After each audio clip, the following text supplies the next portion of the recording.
Recorded Books and One Click Digital present Mrs. Grant and Madame Jule by Jennifer Chiaverini.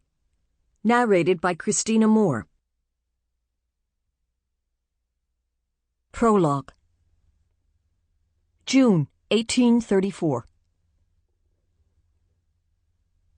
The slaves froze when they heard the old master shouting from the big house, conversations cut off in mid-sentence, hands grasping spoons, hovering between bowls and hungry mouths. Even the little ginger-colored maid strained her ears to listen, dreading to hear her own name bellowed in anger. For a long, tense moment, she heard only the crackling of the fire from within the kitchen house and birds chirping overhead.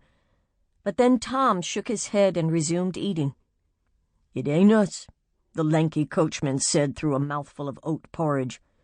"Something happened in the city, but it ain't nothing to do with us." Quickly the slaves finished their breakfasts, scraping their bowls with their carved wooden spoons and licking off every last savory morsel before rising and darting to work. Only the little ginger-colored maid hung back, reluctant to return to the big house and whatever storm brewed within. She busied herself gathering up the dirty bowls and spoons and carrying them to the wash basin. But as she rolled up her sleeves, the cook shook her head. "Poppy can help me with that. You best be running off." Annie was only 20 or thereabouts, but she was the best cook in the Gravois settlement and proud of it. "Miss Julia be looking for you. Stay out of the old master's way and you'll be all right." Glumly she nodded and hurried away. She found Miss Julia seated on the front piazza, frowning anxiously at her hands in her lap, a red ribbon bobbing atop her thick, glossy, dark hair in time with the swinging of her feet.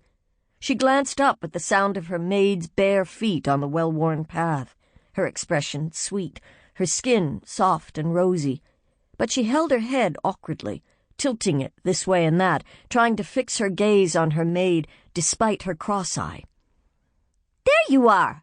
Julia cried, bounding out of her seat and down the stairs. She seized her maid's hand and pulled her along, her glossy curls a dark cascade down her back as they ran. The maid's spirits rose as they left the big house behind. She knew where Julie was leading her, to the stables and the family's horses. They heard Gabriel, the stable boy, singing before they reached the corral, before they saw him emerge from the stable, a sturdy, russet-colored boy of 10 years, leading the missus's favorite bay mare by the reins. The boy, with the voice of an angel, had... Sample complete. Ready to continue?